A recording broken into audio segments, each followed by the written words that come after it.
आज पूर्ण मुंबईभर सन्मान्य राजसाहेबांच्या वाढदिवसानिमित्त या रक्तदान शिबिराचं आयोजन केलेलं आहे। आज आपल्याला माहिती आहे की अनेक हॉस्पिटल्समध्ये रुग्णालयांमध्ये रक्तांचा तुटवडा आहे। यासाठी म्हणून महाराष्ट्र नवनिर्माण सेनेच्या सर्व महाराष्ट्र सैनिकांनी ठरवलं की आपण सन्मान्य राजसाहेबांच्या वाढदिवसानिमित्त रक्तदान शिबिराचं आयोजित करूया। शेवट 80% समाजकारण आणि 20% राजकारण याच ध्येयधोरणावर महाराष्ट्र नवनिर्माण सेना चालते।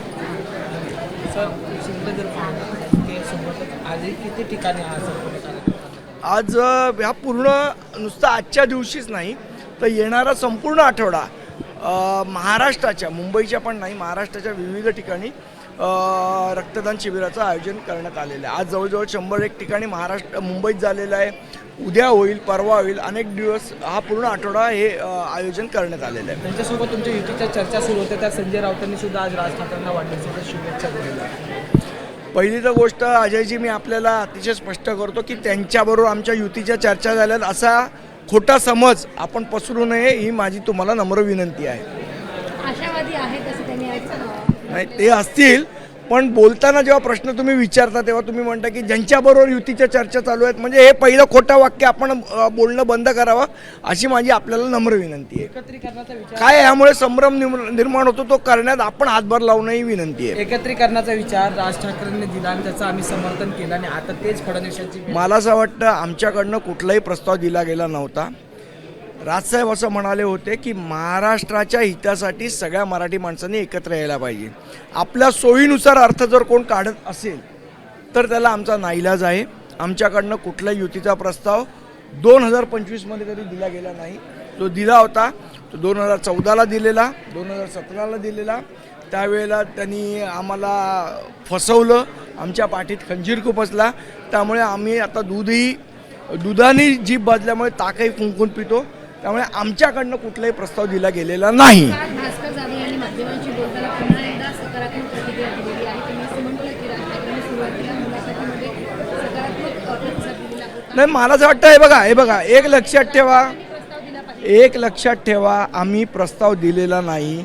हा जो माध्यमांना हाताशी धरून जो समज पसरवण्याचा प्रयत्न उबाटाकडनं चालला आहे हा खोटा आहे। आम्ही कुठेही राजसाहेबांच्या इंटरव्ह्यूमध्ये कुठेही ते असं म्हणाले नाही की राजकीयदृष्ट्या आपण एकत्र यायला पाहिजे। ते म्हणाले महाराष्ट्राच्या प्रश्नांसाठी। महाराष्ट्राचा प्रश्न म्हणजे फक्त शिवसेना उबाटा नाही, महाराष्ट्र म्हणजे संजय राऊत नाही, महाराष्ट्र म्हणजे उद्धव ठाकरे नाहीत, महाराष्ट्र म्हणजे आदित्य ठाकरे नाहीत, महाराष्ट्र म्हणजे इथे राहणारी तमाम मराठी जनता। मला असं वाटतं त्यांनी परिभाषा बदलण्याचा प्रयत्न करतायत। त्यांना असं वाटतं महाराष्ट्र म्हणजे उबाटा, तसं नाही आहे। तुम्ही अत्यंत जवळचे आहात, त्यांच्या मनामध्ये काय आहे? मी सन्मान्य राजसाहेबांचा एक महाराष्ट्र सैनिक आहे। जवळचे म्हणाल तर सगळेच त्यांच्या जवळचे आहेत। ते जे आदेश देतील त्या आदेशावर चालणारे आम्ही सगळेजण लोक आहोत। तो जो आदेश देतील त्या आदेशाप्रमाणे आम्ही चालू आहोत। आत्ता महाराष्ट्र नवनिर्माण सेनेचा महाराष्ट्र सैनिक म्हणून आम्ही संपूर्ण 227 जागांचा आढावा घेतलेला आहे। पूर्ण 227 वॉर्डमध्ये कशा पद्धतीने काम करायला पाहिजे, गटाध्यक्षांच्या बैठका जवळजवळ 800च्या वर बैठका या आमच्या केंद्रीय समितीने घेतलेल्या आहेत। यादी भागावर काम चालू आहे। A+ वॉर्ड कुठले, B+ वॉर्ड कुठे, तिथे कोण संभाव्य उमेदवार असू शकतात या संदर्भातला आमची तयारी चालू आहे। युती आणि आघाडी करायची नाही करायची तर कोणाबरोबर करायची का स्वबरोबर याचा सर्वस्वी निर्णय हा सन्मान्य राजसाहेब घेत असतात आणि तेच हा निर्णय घेतील। ठाकरे गटाचे नेते सातत्याने जी स्टेटमेंट येत आहे ती सकारात्मक आहेत। दुसरीकडून मनसेकडून संदीप देशपांडे अनेकदा मागील काही दिवसांपासून त्यांनी त्यांची भूमिका मांडली की 2017 असेल मग 19 असेल। संदीप देशपांडेंची भूमिका निगेटिव्ह आहे का? असं एक संदीप देशपांडेंची कधी वैयक्तिक भूमिका नसते।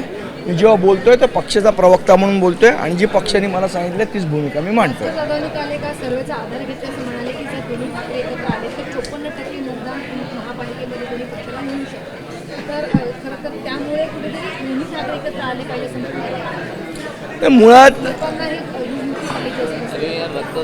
मुळात असं आहे की लोकांना काय पाहिजे काय नाही हे एकट्या भास्कर जाधवांना कळतं किंवा एकट्या उद्धव ठाकरेंना कळतं किंवा एकट्या संजय राऊतांना कळतं असं नाही।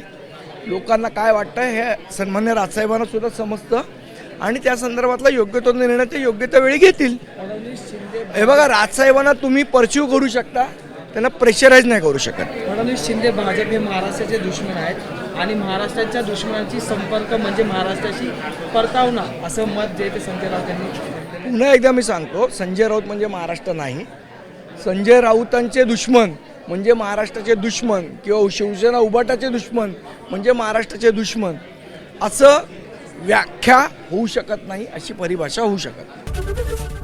एबीपी माझा, उघडा डोळे बघा नीट.